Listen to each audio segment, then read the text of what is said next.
Okay. All right. Hey. Hey, we're on the air. Are we? Yes. It's amazing. Calling Chris Anderson in London. London. And calling McGuire London. Yeah. Welcome everybody to History Happy Hour. Thanks to Stephen Ambrose Historical Tours for helping make this possible, and for the drinks. And for the drinks, thank you, Yakir. Oh wow, that's a big drink. That's a big drink. That's it. The evening is getting better. We've been out touring today. We have been. We started our 80th anniversary tour. Not together. We've been on separate trips. They don't let us play together. No. Until Lexington next year. Oh, that's right. Right. So we've been out doing that.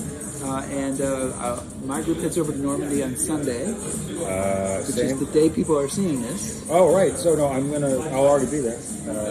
You're going over on Saturday? Yep. So we are in Bovington, which is the Tank Regiment Museum tomorrow. Okay. And then, no, so Sunday. Okay. Yeah, we're going over the same day. We might even be on the same night. We're on the afternoon ferry. I don't know. It's all about precision, folks. Yeah, we know exactly what we're doing. It's totally the right thing at all times. I want to just say that whether you're watching live, watching on replay, or listening on the HHH podcast, welcome to History Happy Hour. And today we're going to be replaying an episode from our master class last year, I think, with historians Matt Broggie, Erik Flint, Hugh MacDonald-Buchanan, and of course Chris Anderson on location in Normandy. And him. No, well, I am sort of there. My pink jacket's there. That's what's important. So, guys, this is our 200th episode. Chris, Crazy. Hey, cheers to us. Cheers to us. 200 episodes. It's going to take more than one drink to do it. Right? Did you ever think 200 episodes? Crazy. How many man hours do you think we've put into this? At least thousands. Yeah, thousands. I was going to say, more than I want to count. Yeah, so we're glad to do it for you, and we're excited to do it. This is an encore episode because we're on the road and we can't do it. I'm going to be on the ferry, and maybe Chris will be too. And I'll let you know. Well, yeah. We'll do an update. And so I guess I'm talking still, but I don't know why. Well, because we're just having so much fun. We're having fun. It's great to be together. We've been together now for about 8 minutes. Like ships passing on the... Right, so you're going out to dinner. Oh, yeah? I'm going to go put the show together. Because I understand. The heavy lifting. All right, let's get started with this. Give me a cue.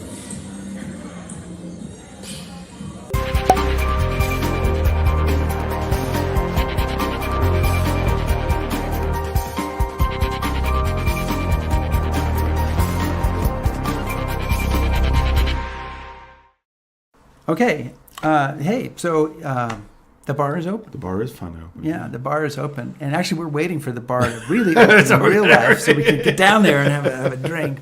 But the first thing we wanted to do today, because it really does help start our story off, is a piece of commentary from Hugh MacDonald-Buchanan about the artificial Mulberry Harbor at Arromanches, at Port Winston. And you know why we did that? Because Hugh's got a very posh accent. Yes. This all sounds smart. And the show immediately gets more interesting and a little brighter and funnier when Hugh comes along. Absolutely. See what you think. Right in front of you is Mulberry Harbour. Today there's only one harbour. There was originally two of these. One, of course, was for the Americans, which was anchored at Saint-Laurent-sur-Mer on Omaha Beach. This is the British one. The American one had the codename Mulberry A. The British had the codename Mulberry B. Today it's known as Port Winston. But this is, I think, key to the whole of the strategy of the invasion. We've been talking about the logistical requirements to win the battle of the build-up. It is quite possible that the Allies would have thought twice about landing an invasion force here in Normandy if they couldn't have had temporary landing facilities for men, kit, goods, guns and material and all the rest of it until such time they'd succeeded in taking Cherbourg Harbour, which is a deep water port. So this is critical to the strategic thinking for the whole of the planning of the invasion here in Normandy. And if you look at it from the enemy's point of view, They always knew that Cherbourg would probably be a target if anything happened in this sector. But one of the reasons that they laid as much weight to the deception plan, you know, the great plan whereby the Allies deceived the Germans that they were in fact going to land on the Pas de Calais, is the Germans understood this logistical equation and said they really don't have enough port or landing facilities to sustain an invasion on the scale that be required to bring America, Britain and their allies back onto the continent and continue the invasion of France. So this thinking from both sides is really important as to why we're here in the first place. If you look in front of you, you'll see that the harbour is described a semicircular shape. Now you'll see some massive concrete blocks. These were known as caissons. These formed the outer breakwater, and the idea was to make a clearer, sheltered water inlet behind them so you could start offloading stuff. Now, quite a lot of the port has disappeared, and it had several components. And I'll try and explain those components to you now. In order for there to be clearish shelter water to sink the concrete blocks that you're looking at, the Allies actually sank a number of obsolete large ships, merchant ships, battleships, which started sailing across the channel on D-Day itself. These were going to be sunk on all the beaches, in fact. So there were going to be some sunk on Sword, Juno, Gold, Omaha and Utah to provide clear water there. But here they had a particular task. They were going to start that semicircular shape, and the big concrete blocks that you see were being towed the day after these ships came across, and they were placed in position on the side that you're standing on now, that is to say the near side of the sunken ships. Those blocks you're looking at are hollow. They were floated across. The stopcocks on the side of the concrete blocks were open, the water was let in, and they sunk down to the bottom, which is where they still remain. They were then filled with sand to give them extra weighted ballast. Their code name was Phoenix, and the reason the code name was Phoenix is these things had been sunk twice. They were sunk in the United Kingdom before they came out here. The fear of the planners was that German reconnaissance aircraft would see these vast blocks being created in British ports and tumble to the idea that they might be used for a portable harbour. So they were sunk in the UK, water was then pumped out, and they were then brought over here. Owing to their size, you could do other things with these blocks, like put defending units on them, so they had anti-aircraft guns, and they were also designed to be a defended perimeter. There were large gaps in them, of course, to allow large shipping to come in and start offloading. There were 4 platforms. 2 of them were very close together, pretty much opposite the harbour, as I say, halfway between low tide in the outer blocks, and those 2 platforms were linked to Armagh harbour by the floating platforms that we saw when we were coming alongside in the coach. They floated because they were floating on panels, concrete panels, which themselves were anchored to the base of the sea, to the base of the ocean. Those 2 took the brunt of landing general kit, lorries, men and so forth. So what were the other 2 for? And they were slightly separate away from those 2. Well, one furthest to the west, anchored into Armagh, was for ammunition. So very sensibly, they kept anything that might explode rather more separate from the other landing bays. Another one, ahead of you and to the right-hand side, didn't offload into the harbour. It offloaded directly onto Gold Beach. That was the quickest way they thought of getting tanks and heavy kit ashore without it lumbering through the port and creating traffic jams. So it was a separate offloading bay on the beaches. And while this is an operation, don't forget that all the beaches will also be used for offloading stuff. It was ready for action almost completely by the 18th of June. It had already started shipping stuff, but it was getting to the level, excuse me, where they could offload something in the region of 10,000 tons of stuff per day, in addition to the stuff that was being landed on the beaches, and the American harbour is being completed around about the same time. And then, as I'm sure a lot of you know, on the 19th, there was a terrific storm that lasted for 4 days, gale force 8, and it smashed into both of the Mulberry harbours. Admiral Ramsay, the gentleman in charge of the whole of Operation Neptune, which was responsible for delivering the landings, obviously knew this on the way, and he'd given instructions that all the loose shipping that had been used to service the beaches, landing craft or whatever, be put inside Mulberry Harbour for shelter.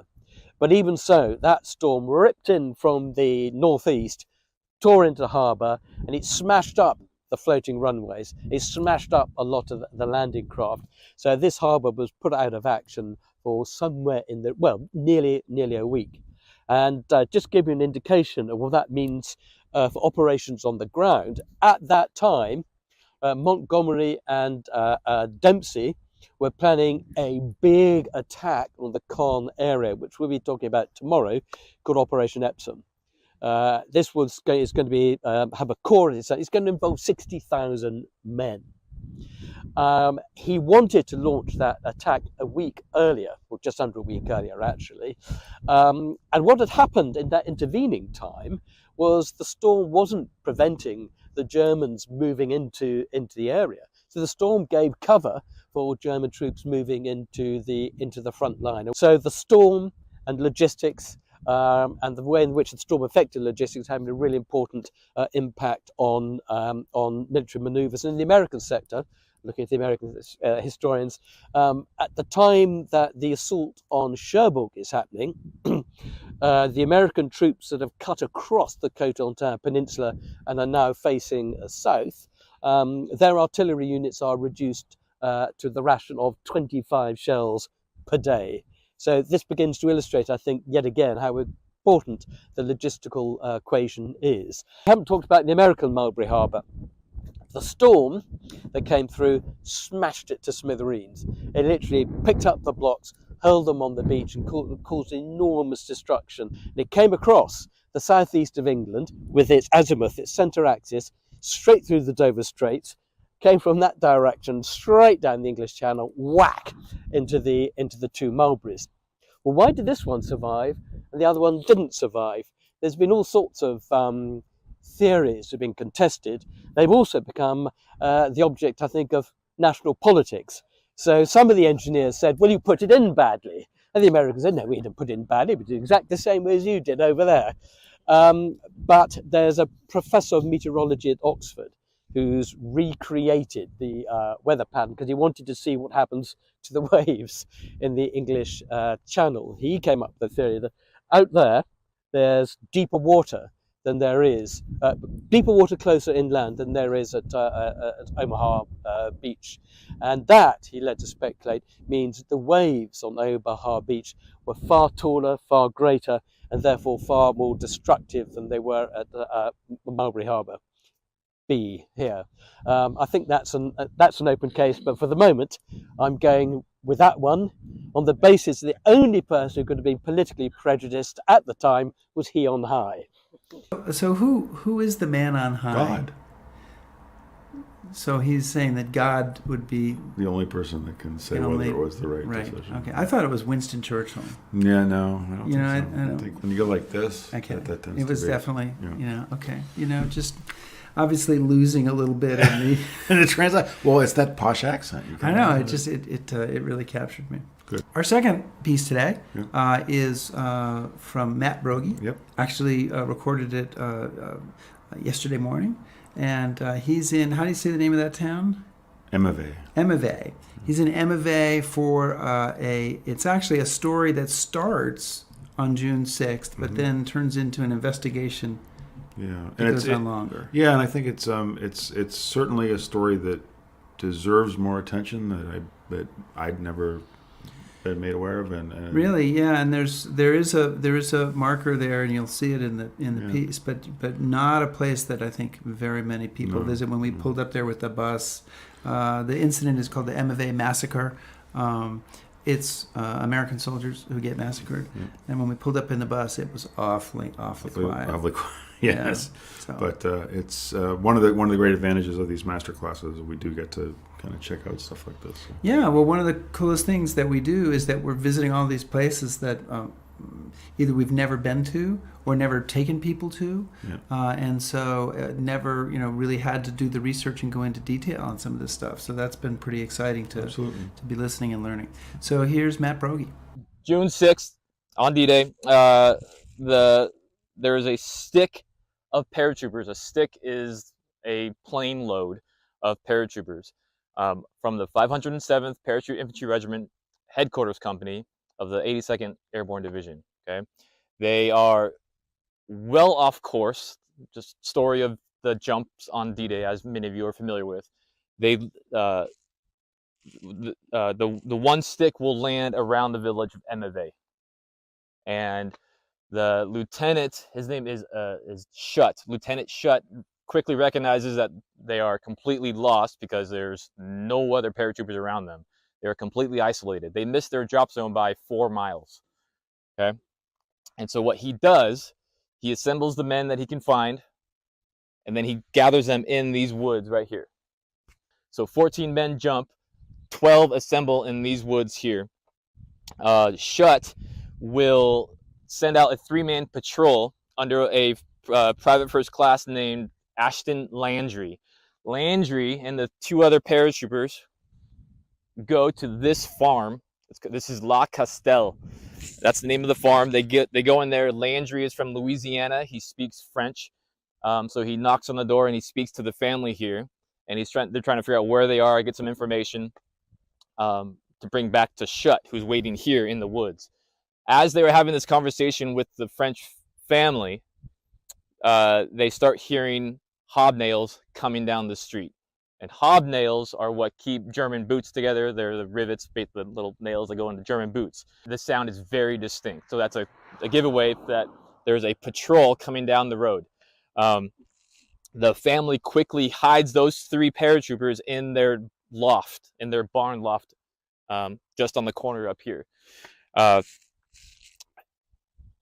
Somehow, the Germans it's a 12-man patrol, and those 12 Germans get tipped off that there's something going on in these woods. We don't know for sure, but they march down this road, they come through this gate, and they go towards the woods. They know something's going on. We don't know why they know that, but somehow they figure out that something's going on in the woods. There is one wounded paratrooper who got wounded, who actually broke his pelvis on the jump. And so he's laying on the eastern edge of the tree line, while the remaining 8 paratroopers, led by Shutt, are taking positions because they see the Germans coming. They take positions on the western edge of the woods. And as the Germans get into the woods, they find Private Wandel, who's the wounded paratrooper with the broken pelvis. He's high on morphine. He's kind of tripping out. And they start questioning him and yelling at him. And they see the paratrooper patch and the uniform. And so they're asking him, where's the rest of you? Where's the rest of your unit? And in that moment, that's when Shutt opens fire. It's a quick firefight.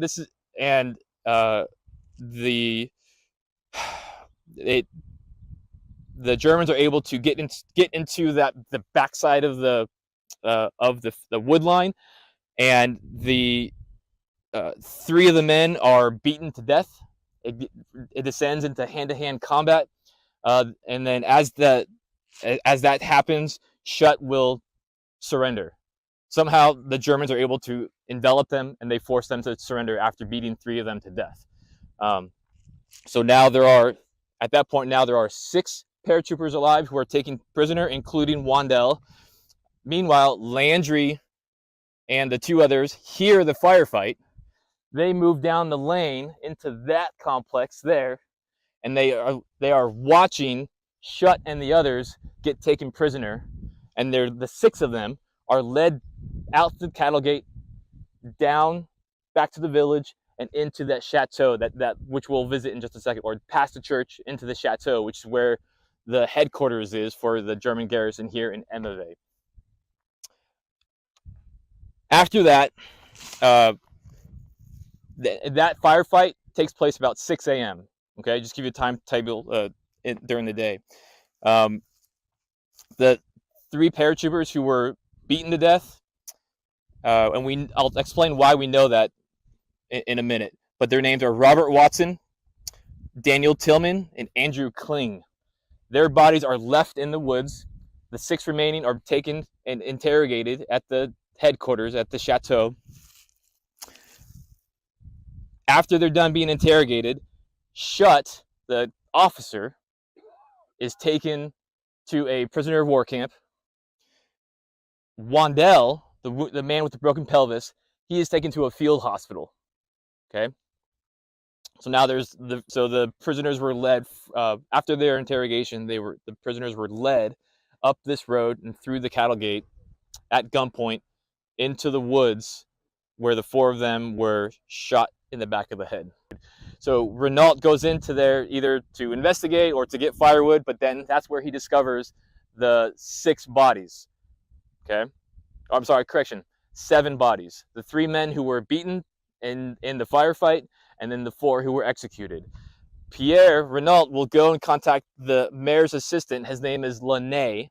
Launay comes up and sees the bodies, and at that point he either goes to the commanding officer, the German commanding officer. Somehow he makes contact with the German officer, the German major. His name is Major Felix, and Felix orders him, we don't know why, but Felix orders Launay to bury the bodies. So we take the bodies and bury them. And so what Launay will do, he will take the bodies into the church cemetery and he buries them there. Then, June 17th, 11 days later, is when the 7th Corps elements reach Epsidoe, and the Germans evacuate. Launay quickly finds someone to tell this story to, and he turns over all the personal effects of the men. And they explain that Pierre Renault, the guy who was on his bicycle, he saw 4 unarmed men being led into the woods. And then they explain the gunshots, and they saw the wounds and the head wounds, and so they say that they determined that there was a war crime committed on D-Day. So that gets the attention all the way. It goes all the way up to Schaeff. Schaeff will launch an investigation, and on June 22nd, the First Army Inspectors General Division will send an investigation team here, and they will interview the French civilians. They will exhume the bodies and investigate the type of wounds. And this is all part of the investigation team. Includes 2 photographers, one with a still camera and one with the motion picture camera. So the investigation team goes into the woods. They will recreate the march, or the prisoners being led into the woods up the lane here, up the road. And then they get into the woods and they start marking where they believe, where they figure out where the bodies were laid, and they marked each body's position with a paper from a pocket notebook. They mark it A, B, C, D, and E, and F. So this investigation gets underway, and the name Felix keeps coming up in the interviews, and all the transcripts say, like, all the French civilians are being interviewed. Landry and the 2 other paratroopers are taken off the line because they escape to San Mary-Glise, and they hook up with the rest of the 82nd Airborne. They get taken off the line and brought back to Epsidoe for this investigation, and they all explain what they saw. And in the end, Felix gets captured in Cherbourg. And so he's interrogated, and he's a part of this court inquiry. And all he does is deny any association with the order for the executions that took place here. He says, if I turned the prisoners over, and whatever happened to them after that point, it was not my responsibility. And so in the end, there's no convictions for this event. Nobody gets convicted.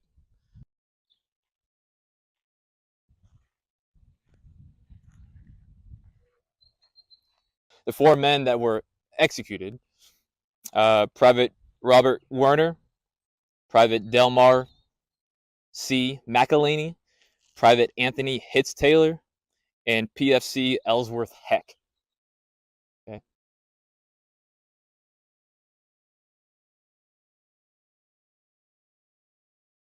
Somber. Yeah, I mean it's tough to hear some of that stuff, and imagine what that was like for those guys in that quiet little field. But glad we got to share the names of them with you. yeah, and let's try to remember them. Yep, absolutely. The next piece is from Chris Anderson. Oh no! Yes, Really? yeah. Is he any good? Well, he needs work. Okay. He takes I'll a let him long know. time to. Does he? Yeah. You look kind of long-winded.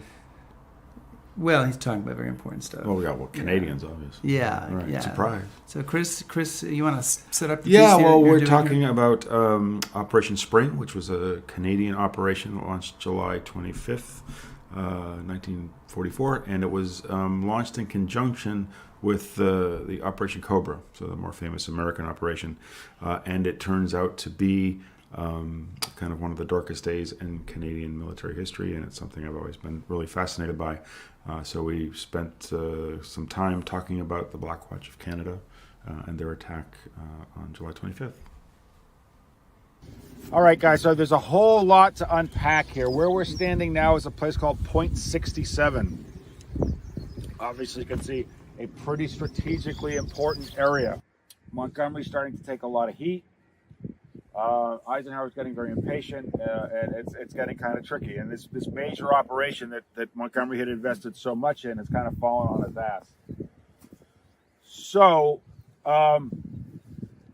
what Montgomery proposes is what will be called Operation Spring. And this is going to be, the point of Operation Spring is to accomplish what Goodwood didn't. But what he sells it as is a way to support Operation Cobra, because Bradley's going to make his big attempt to break out. And so he tells Eisenhower, maybe by securing victory in the West, in the East, we'll win a victory in the West. We have to help out Brad.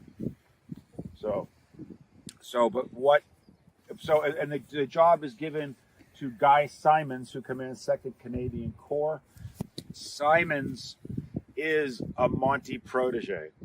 And when he takes command of the Corps, he tells all of his subordinate commanders, you play the music, I'll take care of the variations.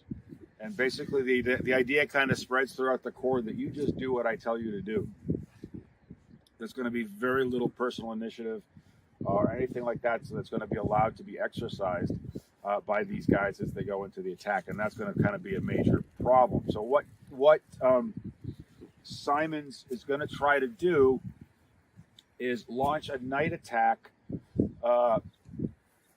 early morning attack, on the 25th, to try to take advantage of that. Now, that's great if there had been time to really prepare people and develop a plan, et cetera, but it's all very hastily done. The terrain is not really great. One of the things we're going to see later on that afternoon when the Black Watch goes in, there's wheat fields all around here, shoulder high. So it's just going to be a difficult thing to move across. But the attack is going to go in, launch from this point in that direction, and this is the general axis of advance. So the left side of the road going this way. One of the guys says that when they're going to use searchlights to light up the night. And he said, we started advancing into the town, and all of a sudden the searchlights go up. And he said it was a little like crossing the living room in your underwear and somebody throwing on the lights. You felt very, very alone all of a sudden. It was very specific. It was very specific. I didn't like that one, Eric, for some reason.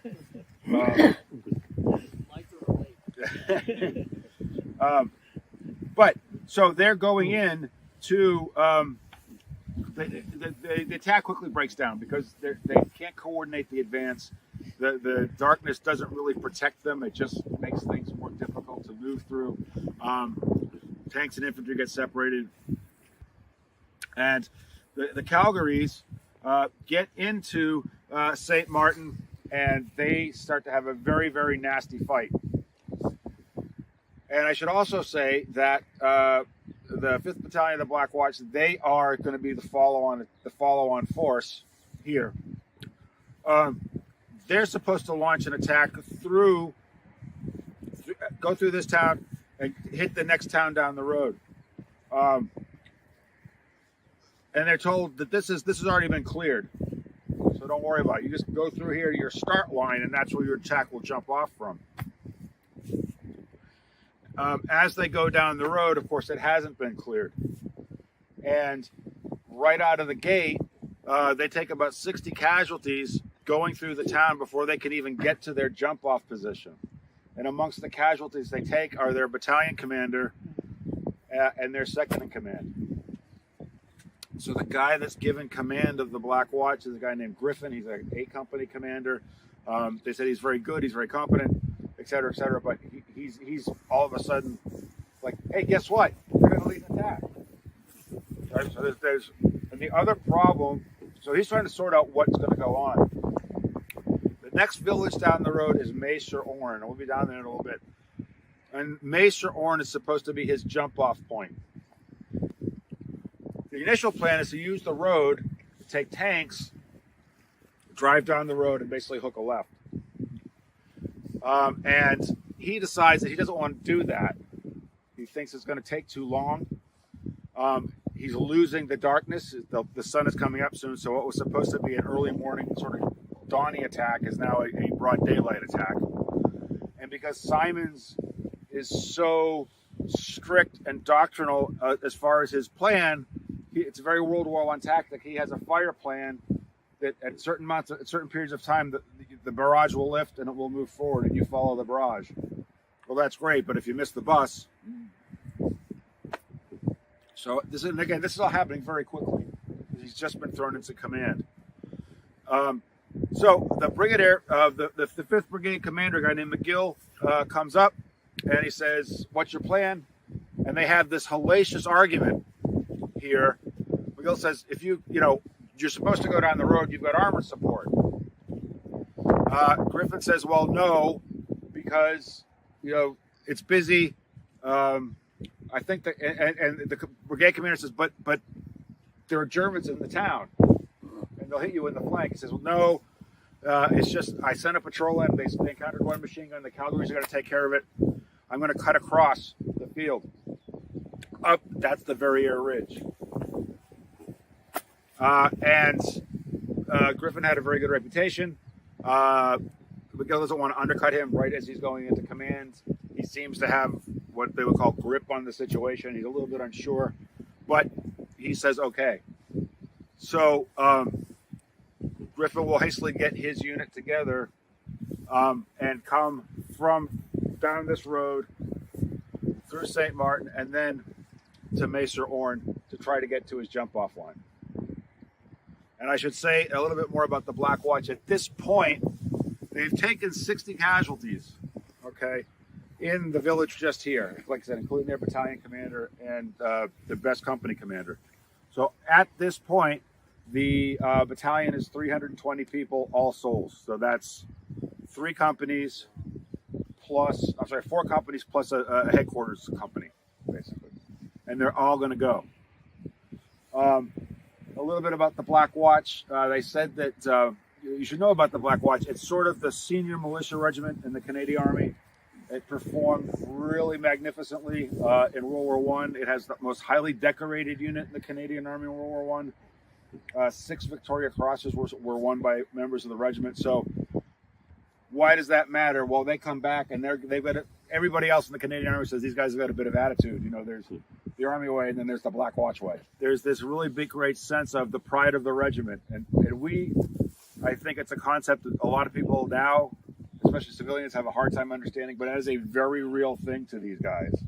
If you are a member of the Black Watch, you are a member of the best, and all your officers are of the elite from Montreal, and all the NCOs are middle class, and the riflemen are all working class kids, but they're all like, we are at the Black Watch. So I guess why I say that is if you're a more experienced commander, or if you've been in combat since June 6th, you go, something, this attack is going nowhere. There are still Germans in this town. The artillery's moving forward, and I just took command. And they said that Griffin was like, no, it's the Black Watch, and we're going to do it. So he's going to get his men down into town. But they are fighting all the way down this road until they even get to their jump-off point to begin their attack. Right, so they're attacking to get to the attack.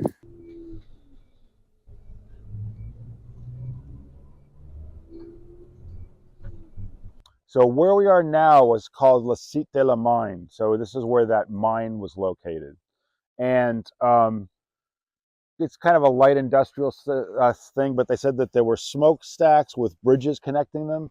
And so they begin to assemble here. Griffiths comes back, and on his way back, just on the road where we turned left, he sees a blown up Bren gun carrier and one of the company's forward artillery observer teams gone. So now they started with 3, now they're down to 2. By the time he gets up here, because they've taken shell fire, one more FOO section is gone. So it had been 3 forward artillery observer teams are now 1 forward artillery observer team. Again, these are the guys that are supposed to provide you immediate on-the-spot fire support. So now there's only 1 team left. The grass here again is shoulder high. And so these guys are here, and this was a cabbage patch. So the grass will start just beyond the cabbage patch. They said they assembled in a cabbage patch. And Griffith tells his company commanders, and I should say that there's very little in the way of instruction provided to the men, right? But the company commanders said, look, we think that the Calgarys are going to take Mairie, which is down the road this way. We want to get Fontenoy-Marmion, which is just over this ridge line. So rather than go down the road, Griffith says, I want to do this quick because I'm getting pressure from Simons all the way down. They're like, you got to go. You got to move. So again, a more experienced battalion commander would have had an argument. But these guys are like, well, we're the Black Watch, damn it. And so rather than go down the road, and I should also add that if he'd gone down the road, he was supposed to have armored support. He said rather than do that, he's going to cut across this field to try to skirt Mairie and get into Fontenoy-Marmion. He thinks it'll take him about 20 minutes. So he gives them in the order, and the order goes out amongst all these guys, fixed bayonets.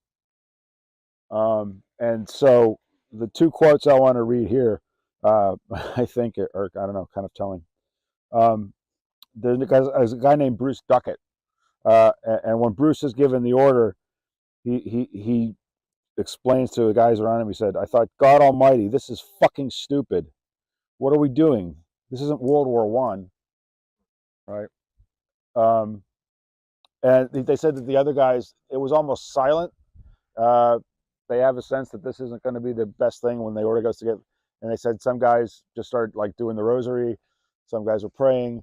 They said a lot of guys went up to a hedge to empty their bowels because they didn't want to get wounded with full bladders. And then Griffith steps out in front of his battalion he's just taken command of. He said they're in box formation. So you have a square of companies, and then within those company squares of men. And he raises his arm and he says, Black Watch, forward. And they advance into the wheat, and they're all advancing at high port. And they said that all that you could see were their shoulders and the tops of their heads. And they're going to start advancing across this field. This is 9 in the morning. So it's now, again, it's broad daylight. The attack was supposed to go in at dawn, but it's now broad daylight. So the tank support doesn't get up because it starts to run into German tanks that are still farting around in this area. So he's lost his armored support. The rolling barrage has rolled too far forward, and he's lost 2 of his 3 forward observation teams. You can all see that this is starting to come apart very quickly. a guy named Hook Wilkinson says about this, and he was asked, he was reflecting on as they're advancing through the wheat here. He says, July 25th was the most memorable day of my life. There's not a day I wake up in the morning and do not think of it. It's still a day of reckoning for me. So I just kind of picture these guys, you know, heading right up the hill. And that,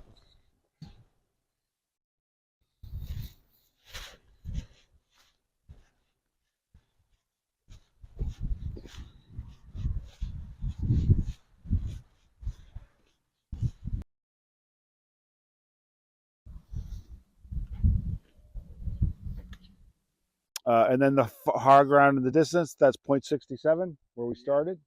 And then just beyond that, Con. Again, they think that the Calgaries are coming behind them to secure Macer Orne, and they haven't. So as they begin to come up the rise, Macer Orne is full of Germans. This ridge line here is full of Germans, and there are Germans in Fontenoy-Marmion, which is their ultimate objective down here. So basically, they're walking into, this is the charge of the Light Brigade. There is a German officer I mentioned earlier, a Lieutenant Peter Preen, and he had been a Panther driver that got knocked out, and he's put in charge of a detachment of Mark IVs. So he's in the town, and he can see them advancing, and he says a body of infantry of considerable strength, about 300 to 400 men, began advancing from the area of St. Martin de Fontenoy, ready for the assault. This was most impressive and perplexing, he recalled.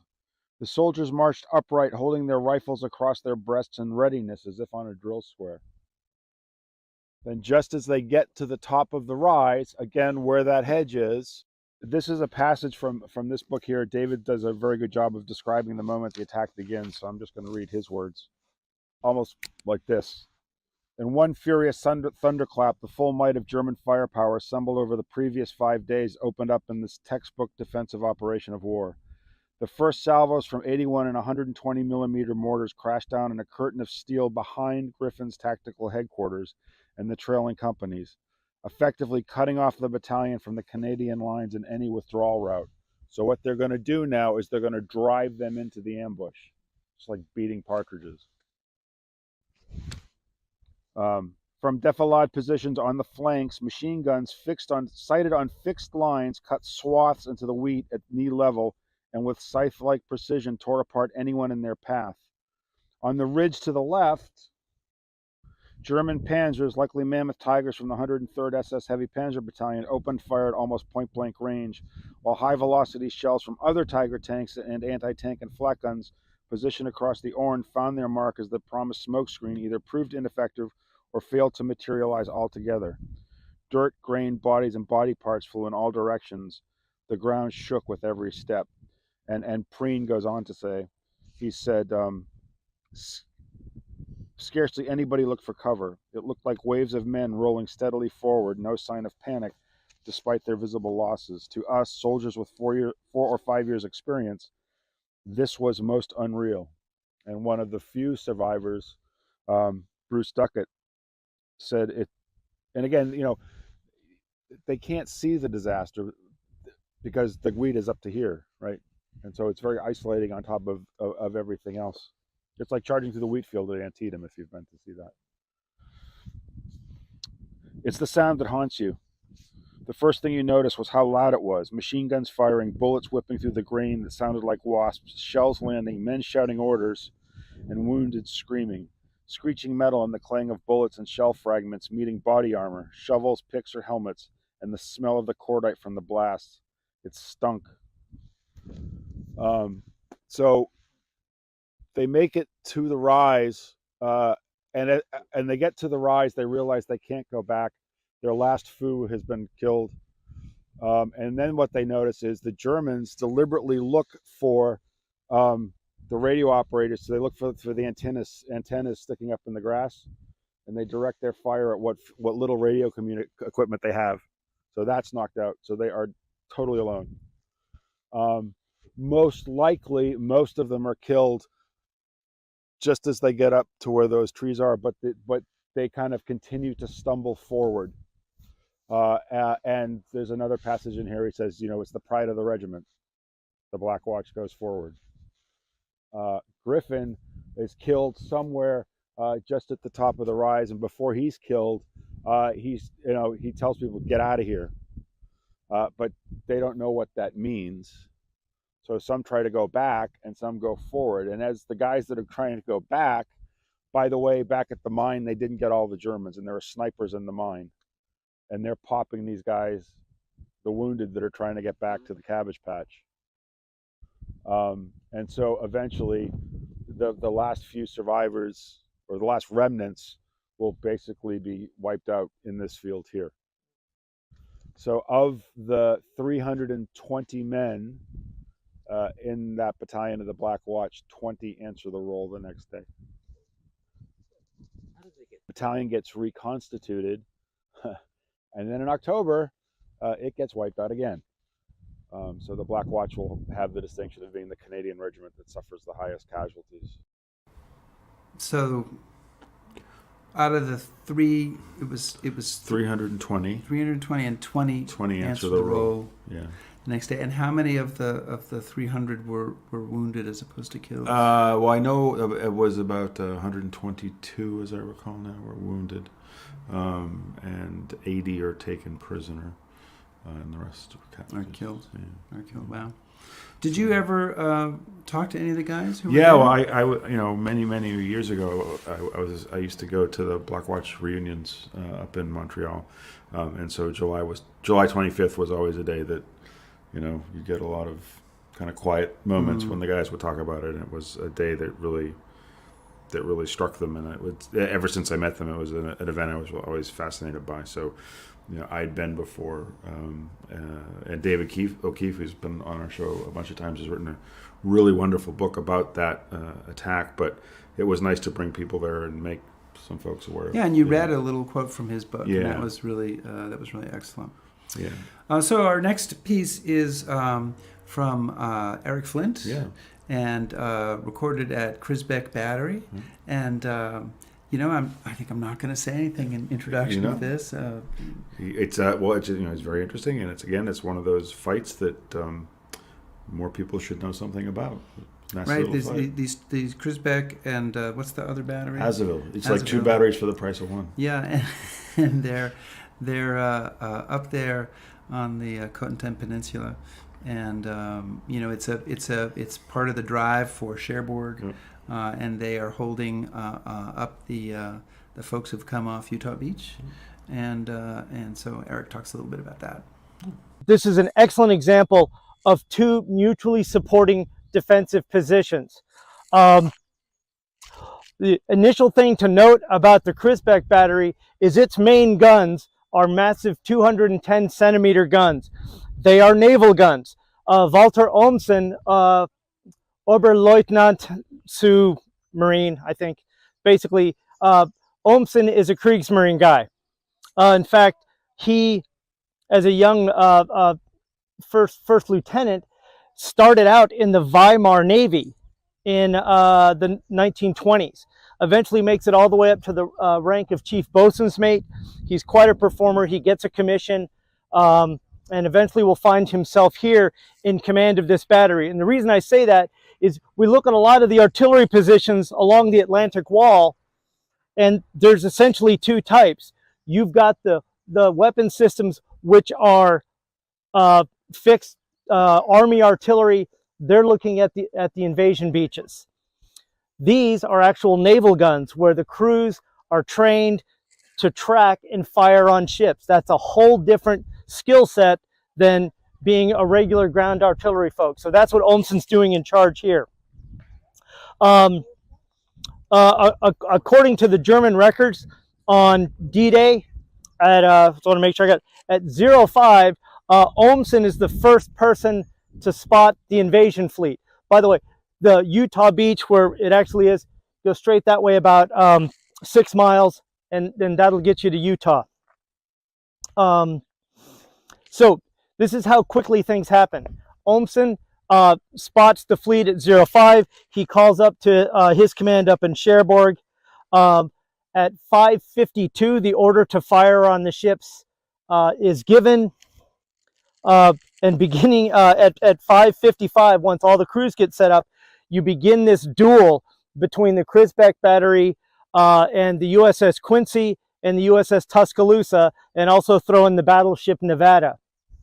And as this is going back and forth, I'm trying to think, what was it? The first hit on gun number 1, the Nevada hits that, takes that gun out. At about, pardon me, let me jump back. At 6:30, the USS Quincy, which is the only ship supposedly sunk by German shore fire. Now, of course, the Germans claim that they sunk it, but there's also a lot of evidence to show that the Quincy actually went into a minefield and was sunk by a mine. There's some photographs of some near misses out at the Quincy, but this is the classic shore battery naval ship duel.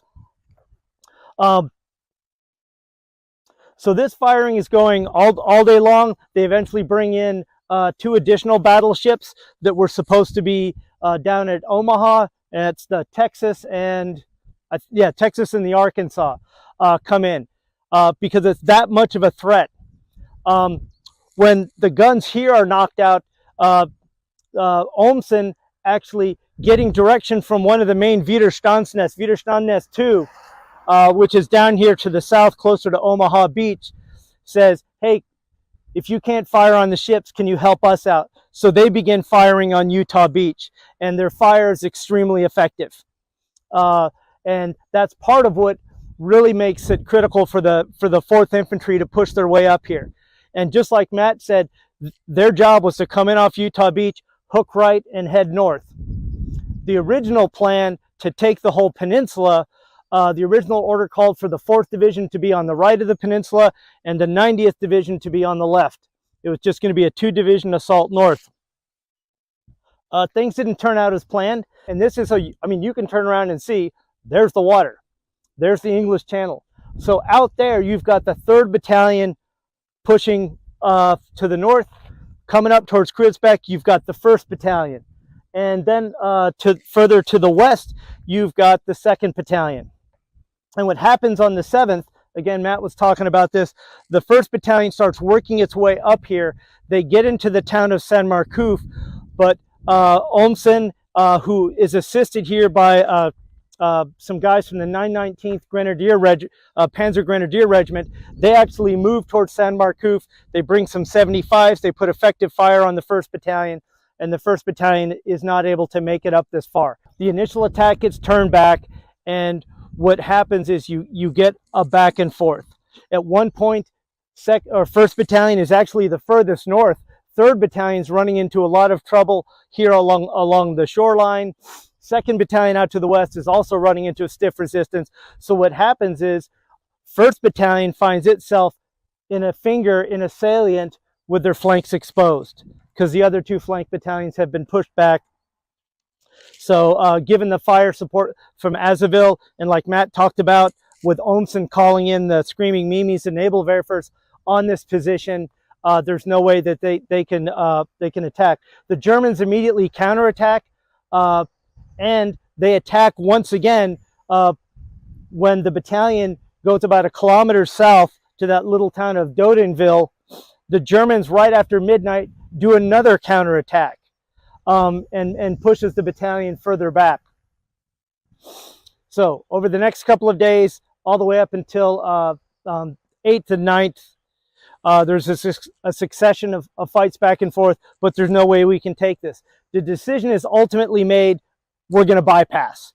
And so they leave behind a task force which consisted of those poor bastards from Charlie Company 122 who've been beating their heads against the wall, except this time they're also given a company of tank destroyer support. So they isolate Crisbecq while the rest of the division continues to push north. Because of some of the issues that the 4th Division was running into, they got an additional battalion assigned to them from 139 1st Battalion 39th Infantry Regiment, which is coming out of the 9th Division. So while all this is happening, the 9th Division, which is coming on about D+4, landing at Utah Beach, they're heading straight west. Their job in conjunction with the 82nd is to cut off the peninsula. like I said, the original plan, you would have the 4th Division and the 90th Division, where when the 90th is pulled out of consideration, Lawton Collins, the Corps commander, gets with Bradley and says, we need to do a 3-division assault. They replaced the 90th with a 79th. So what you've got is you've got the 9th Division. It's hit the west coast of the peninsula. It's going to fight north. The 4th Division, reinforced with that battalion from the 39th Regiment, is pushing north. They've bypassed Crisbecq here. And then you've got the 79th Division, an untested division, but one that has a great World War I history, the Cross-Lorraine Division. They're going to head straight up the middle, and Matt's going to talk about that. And all 3 of those divisions are going to converge on Cherbourg. And then, Chris, for our last piece, I want to go back to a piece that you did, a segment that you did in the town of Rotz. And can you set that up for us? Yeah, well, just there's one of the most famous photographs of the war is taken of a young SS Panzer Grenadier, and he's just come back from a failed attack, and he's looking at some horrific scenes in front of him, and a photographer comes and captures this moment, and then that picture goes out throughout Germany and later gets shown around the world. But it was fascinating to actually go to the spot where the photograph was taken, and we were able to find a photograph of this young man when he first goes into the army, and after his first moment of combat. And I in no way want to glorify him or his organization or his side, but it's just a graphic way to illustrate how quickly conflict can change you. I thought it was it's a very interesting spot. All right, here we go. The attack is going to be launched by 12 Panther tanks, supported by about 40 infantrymen, Panzer Grenadiers, and they start to move on the Canadians with very little reconnaissance. The attack is launched very, very hastily, and they shoot up some Canadian anti-tank guns, and they think, okay, well, we silenced them. Well, they don't make sure they silence them, and one of the guns gets back in operation, starts taking pot shots at these Panthers. Doesn't hit any of them, but it causes a bit of a slowdown. And then just as that's happening, Canadians tanks from the Fort Garry Horse and the 1st Hussars, these units had been shot up earlier in the day pretty badly, and they're bringing fresh tanks up to the front line.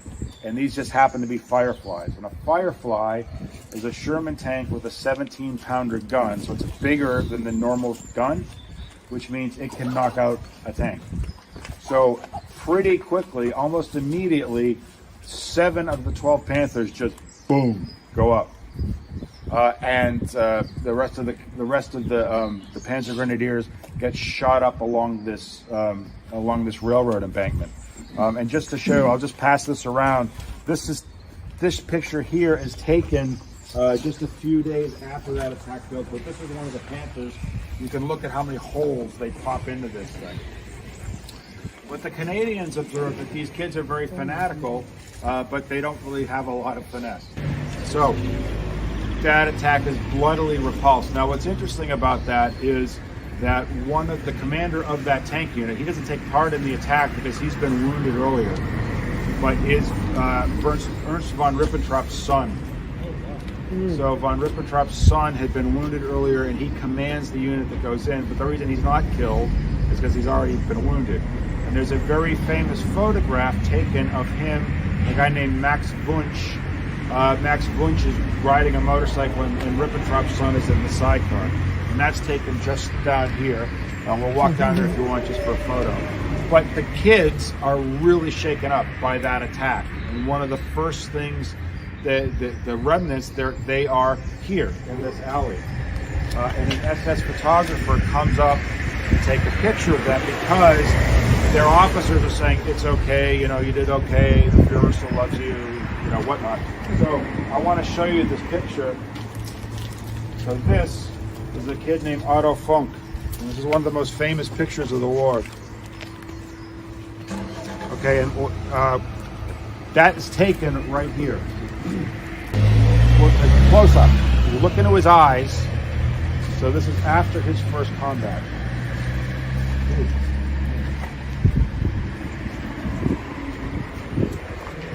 Just 1,000 yards too. That's after his first time in combat. And then, is that one of him? When you compare that to this is him before his first combat. So compare those two photographs. Just how quickly the shock of combat.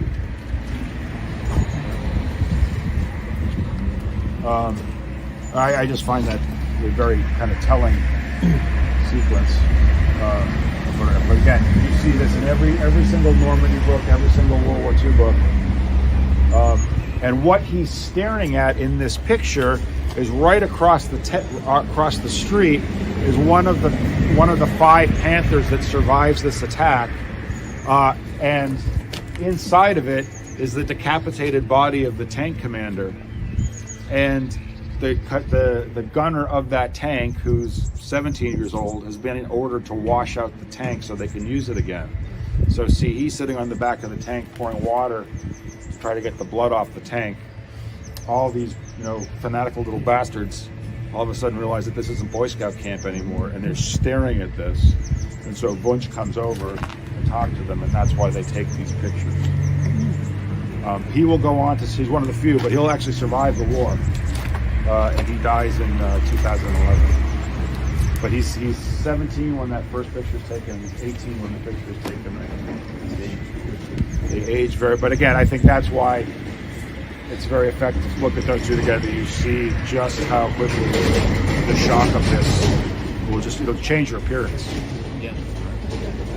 So one of the things I was wondering about that is how did you find that spot? I mean, there's a marker there, so I mean, Right. obviously it's a known spot. But how long have you kind of known about that? Well, I've known about it for years, and I kind of thought I'd sussed it out, during one of my Canadian trips many years ago, but was never really quite sure. So I spent a lot of time with first-person accounts and maps, and kind of zeroed in on some options. And of course, like so much in life, I was late, so by the time I felt really comfortable with that, they'd put up a marker.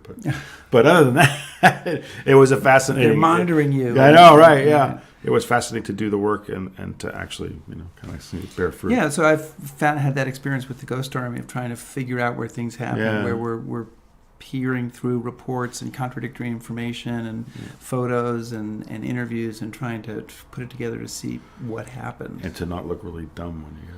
Right, not to be wrong, and, that's end always up, having it get put into a book or a historical marker or a documentary. None of those things have happened to me Not yet. that you know, you're not speaking from experience at all. But stay tuned, right?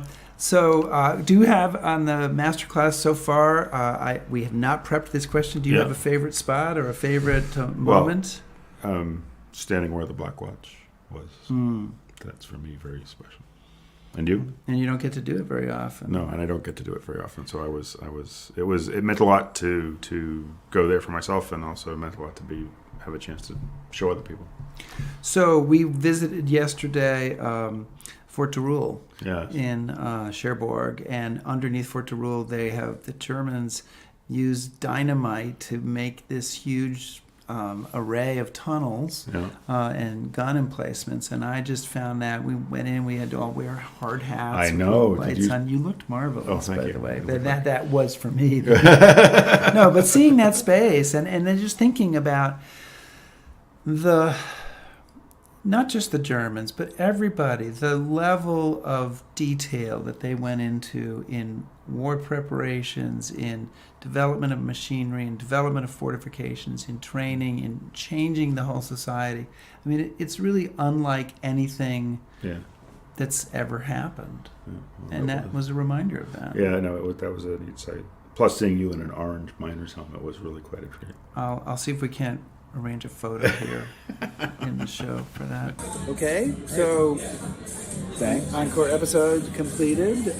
What did we forget to mention up at the top? Well, we always forgot to mention our august friends and Patreon subscribers. Patreon subscribers, We right? really, really, really appreciate Really it. appreciate your being a Patreon subscriber, especially our top shelf subscribers, Absolutely. especially Matt Broggie, whose name is going to be Goes to Matt spelled Broggie? correctly for the first time in 2 years on this show. But I know that's kind of rude with that.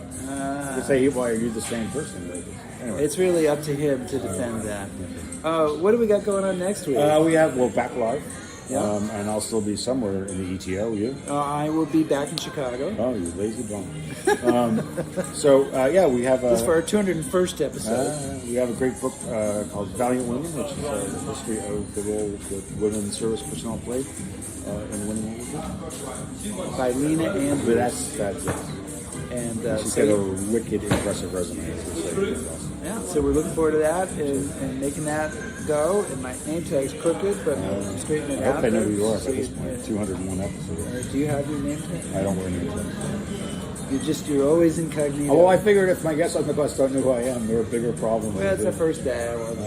So it's my badge of being official. I understand.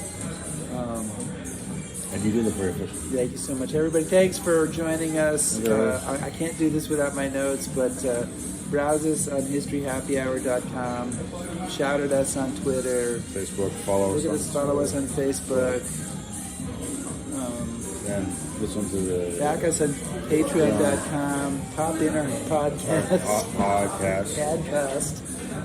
And I think that might. Well, that's good. All right. Thanks, everybody. We'll stop now. Be safe.